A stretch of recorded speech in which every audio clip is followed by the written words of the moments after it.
बोलो श्री कृष्ण भगवान की जय। श्री भागवत महापुराण की जय।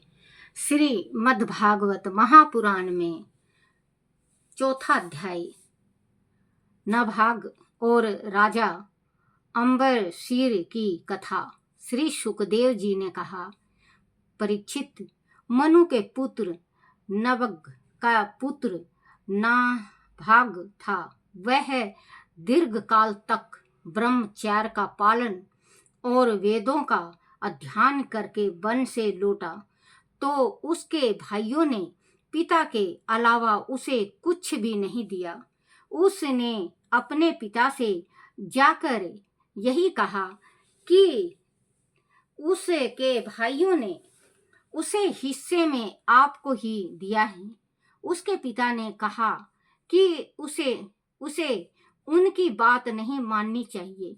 फिर भी यदि तुम्हारे मन में उनके प्रति कोई दुर्भावना नहीं है तो तुम अंगिरा गोत्र के ब्राह्मणों के पास जाओ।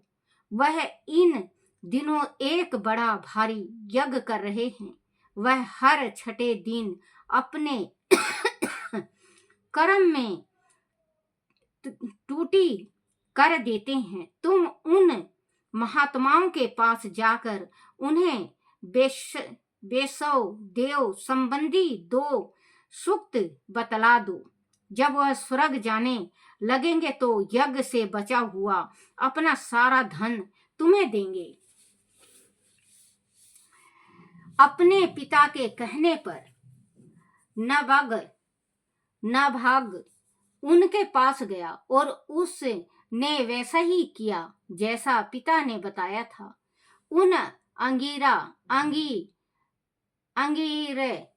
अंगिरस गोत्री ब्राह्मणों ने स्वर्ग जाते समय अपना सारा बचा धन उसे दे दिया। जब नभाग उस धन को लेने लगा तब उत्तर दिशा से एक काले रंग का पुरुष वहां आया और बोला, इस यज्ञ भूमि में जो बचा हुआ है वह सब धन मेरा है। नभाग ने कहा, ऋषियों ने यह धन मुझे दिया है, अंत यह मेरा है। उस पुरुष ने कहा, इसका निर्णय तुम्हारे पिता करें। नभाग ने अपने पिता के पास जाकर सारा वृत्तांत सुनाया तो उसके पिता ने कहा, पुत्र, एक बार दक्ष प्रजापति के यज्ञ में ऋषियों ने निश्चय किया था कि यज्ञ भूमि में जो बचा रहे उसे रुद्र देव को ही दिया जाए। इसीलिए वह धन तो महादेव जी को ही मिलना चाहिए। नभाग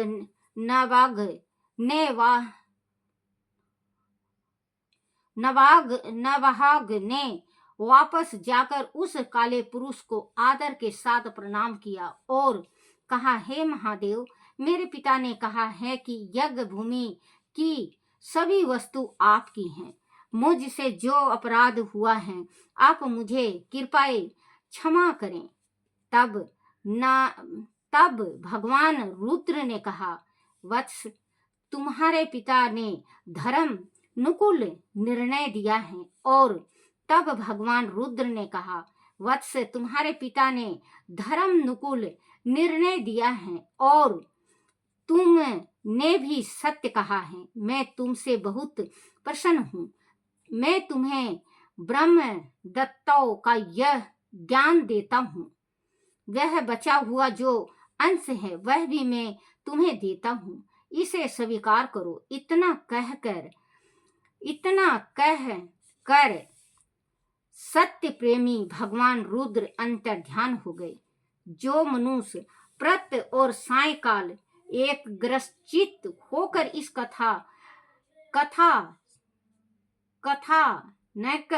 कथानायक का श्रवण करता है वह प्रतिभाशाली वेद्य होकर अपने आत्मा स्वरूप को जान लेता है।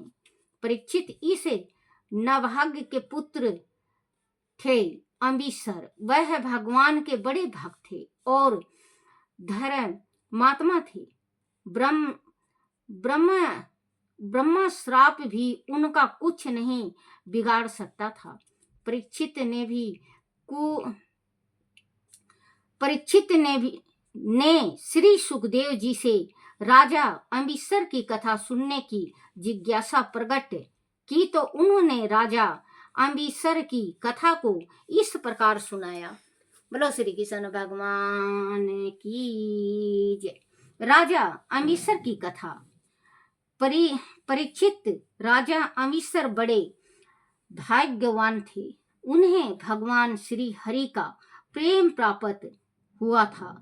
भगवान ने उनकी रक्षा के लिए अपने अद्भुत शक्तिशाली सुदर्शन चक्र को महानियमित किया हुआ था। राजा अम्बिसर सातों द्वीपों के स्वामी थे और उन्हें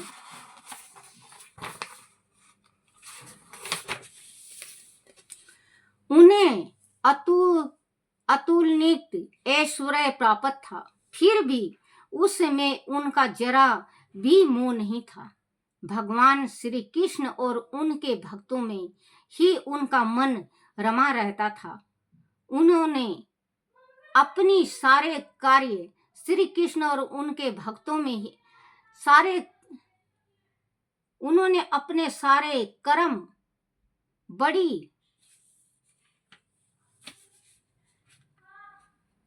भगवान के श्री चरण कमलों में अर्पित कर रखे थे। उन्होंने सरस्वती के तट पर बड़ी बड़ी दक्षिणा वाले अनेकों अश्वमेध यज्ञ किए थे। भगवान की आराधना ही उनके जीवन का लक्ष्य था। उनके द्वारा किए गए यज्ञों में प्रजा महात्माओं द्वारा गाए हुए भगवान के उत्तम चरित्र का बड़े मनोयोग से श्रवण करती थी। वह अपने हृदय में श्री हरि के अनंत प्रेम का नित्य दर्शन करते रहते थे। उन्होंने समस्त आसक्तियों का त्याग कर दिया था। राजा अम्बिसर की पत्नी भी उन्हीं के समान धर्मशील, संसार में विरक्त, यम भक्ति परायण थी।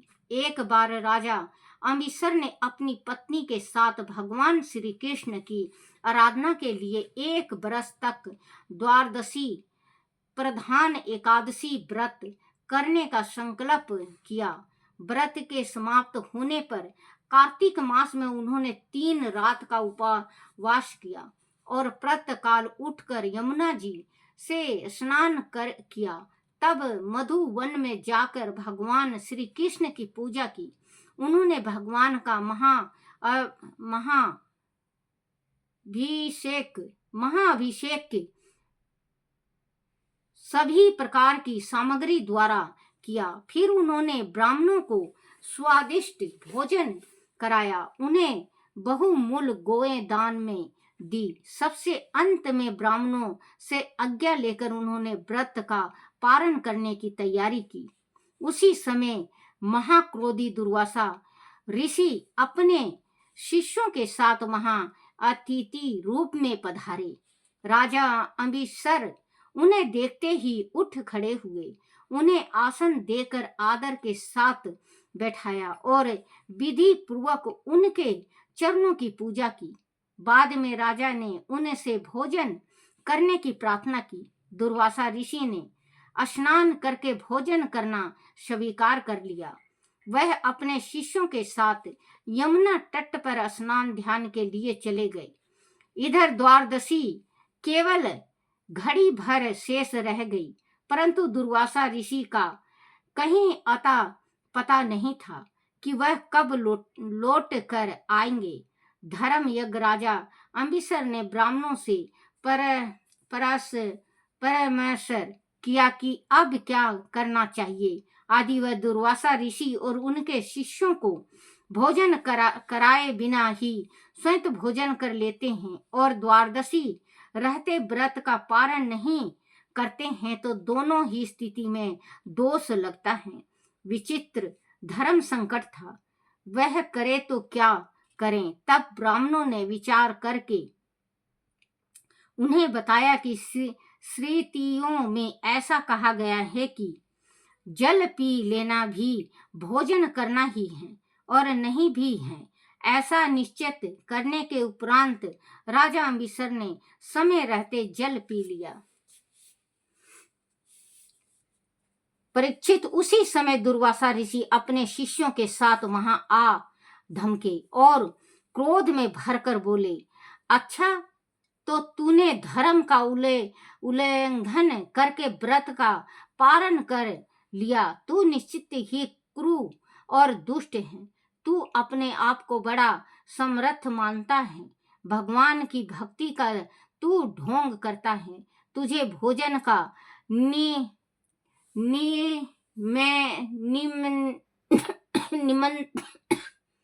निमंत्रण देकर तू ढोंग करता है। मुझे भोजन का निमंत्रण देकर तूने मुझसे पहले ही भोजन कर लिया। ठहर जा दुष्ट, मैं तुझे अभी मजा चखाता हूँ। ऐसा कहकर दुर्वासा ने अपनी जटा का एक बाल उखाड़ा और उसे धरती पर पटकते हुए कृत्या का आवाहन किया। उसी समय प्रलय काल की आग के समान उस जटा से एक भयानक राक्षसी प्रकट हुई। वह देखने में बड़ी भयानक थी। उसकी लाल सुरख आंख क्रोध में दहक रही थी। लाल सुरख आंखें क्रोध में दहक रही थी। उनके हाथ में एक तेज धार वाली तलवार थी। उसे लेकर वह जीभ लपलपाती हुई राजा अम्बिसर की ओर बढ़ी। पीछे से दुर्वासा क्रोध में चीखा, मार डाली से तथा कथित भक्त को क्रोध में चीख मार वह राक्षसी जैसे ही राजा अम्बिसर के पास आई और उसने अपनी तलवार से मारने के लिए उठाई तो राजा अम्बिसर बिना विचलित हुए हाथ जोड़कर उसके सामने खड़े हो गए। वह एक पग भी पीछे नहीं हटे। उसी समय वह सुदर्शन चक्र प्रकट हुआ और उसने अपनी तेज किरणों के द्वारा कृत्या को भस्म कर दिया। उसे भस्म करके वह सुदर्शन चक्र दुर्वासा की ओर बढ़ा। उसे अपनी ओर आता देख दुर्वासा ऋषि पलट कर भाग खड़े हुए। भगवान का चक्र भी उसके पीछे पीछे भागने लगा। दुर्वासा ने चक्र को अपने पीछे आते देखा तो वह प्राणों के भय से घबरा गए। वह तेजी से दौड़ते हुए पहले रक्षा के लिए ब्रह्मा जी के पास गए, परंतु ब्रह्मा जी ने उनसे कह दिया कि वह सुदर्शन चक्र से उनकी रक्षा नहीं कर सकते। वह भाग कर शंकर के पास पहुंचे, किंतु उन्होंने भी अपने असमर्थता प्रकट कर दी और कहा कि जिसका यह सुदर्शन चक्र है वह ही इसे से उनकी रक्षा कर सकते हैं। दुर्वासा जी ने वहां से भागकर बैकुंठ लोक में भगवान श्री हरि के पास जाकर उनके चरणों में गिर पड़े और सुदर्शन चक्र से रक्षा की प्रार्थना करने लगे। उन्होंने कहा, हे अनंत, हे प्रभु, आप विश्व के जीवन दाता हैं। मैं अपराधी हूँ, आपसे क्षमा मांगता हूँ, मेरी रक्षा कीजिए। मैंने आपके भक्त का अपराध किया है, आप मुझे उससे बचाइए। भगवान श्री हरि ने कहा, दुर्वासा जी, क्रोध मनुष्य का सबसे बड़ा शत्रु है। क्रोध बच्चों सॉरी माफ करना बच्चों, क्रोध मनुष्य का सबसे बड़ा शत्रु है। क्रोध में इंसान अंधा हो जाता है। क्रोध में वो कुछ उसको दिखाई नहीं देता, क्या कर रहा है क्या नहीं कर रहा है। जब भी कहते हैं कि क्रोध आने से पहले क्रोध को शांत रखना चाहिए। क्रोध ऐसा ना हो कि कोई गलत कार्य ऐसा कर दे कि आप सदा जीवन के वास्ते जेल के भीतर और आपके बच्चे भीख मांगते फिरे। क्रोध को हमेशा संभाल के रखना चाहिए, क्योंकि क्रोध इंसान का शत्रु है। जिस इंसान के शरीर में ज्यादा क्रोध है वो इंसान नहीं, वो हैवान होता है, वो राक्षस होता है।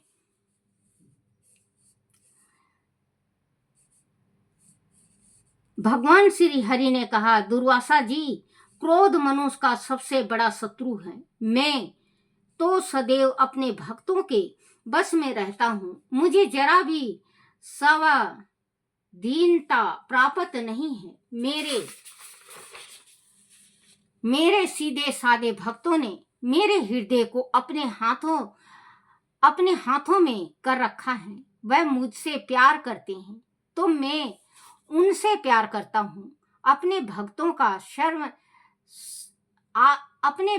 का आश्रय में ही हूँ। उनकी रक्षा और सुख समुदित का दायतीत मेरे कंधों पर है। मैं उन्हें छोड़कर ना तो अपने आप को चाहता हूँ, ना अपनी पत्नी श्री लक्ष्मी को। जो लोग मेरी शरण में हैं, मैं उनके हित की बात कैसे कर सकता हूँ? दुर्वासा जी, मैं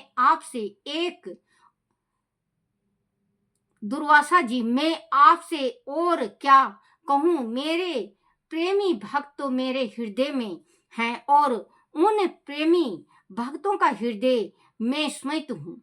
आपको मैं एक उपाय बताता हूँ, जिसका अनिष्ट करने से आपको इस विपत्ति में पड़ना पड़ा है। आप उसी के पास जाइए जो निरपराध साधुओं का अनिष्ट करता है। उससे अनिष्ट करने वाला का ही अमंगल होता है। इसमें संदेह नहीं कि ब्राह्मणों के लिए तपस्या और विद्या परम कल्याणकारी साधना है, परंतु आदि ब्राह्मण उद्दंड और अन्यायी हो जाए तो वह दंड के अधिकारी होते हैं। अंत आपके लिए यही उत्तम है कि आप राजा अम्बिसर के पास ही जाएं और उनसे ही आप क्षमा मांगे। आपको निश्चय ही शांति मिलेगी। परीक्षित, भगवान के वचनों को सुनकर दुर्वासा ऋषि सुदर्शन चक्र की ज्वालाओं से दग्ध होते हुए राजा अम्बिसर के पास आए। बोलो श्री कृष्ण भगवान की जय। श्री कृष्ण गोविंद हरे मुरारी, हे नाथ नारायण वासुदेवाय। हे नाथ नारायण वासुदेवाय। हे नाथ नारायण वासुदेवाय। श्री कृष्ण गोविंद हरे मुरारी, हे नाथ नारायण वासुदेवाय। बोलो श्री कृष्ण भगवान की जय हो। आरती श्री भागवत भगवान की है आरती, पापियों के पाप को है तारती। आरती श्री भागवत भगवान की है आरती, पापियों के पाप को है तारती। बोलो श्री कृष्ण भगवान की जय। अपने अपने माता पिता की जय, अपने अपने गुरुदेव महाराज की जय हो।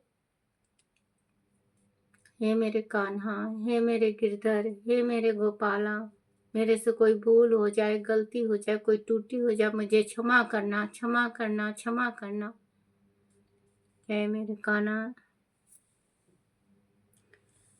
बोलो श्रीमद् भागवत महापुराण की जय हो।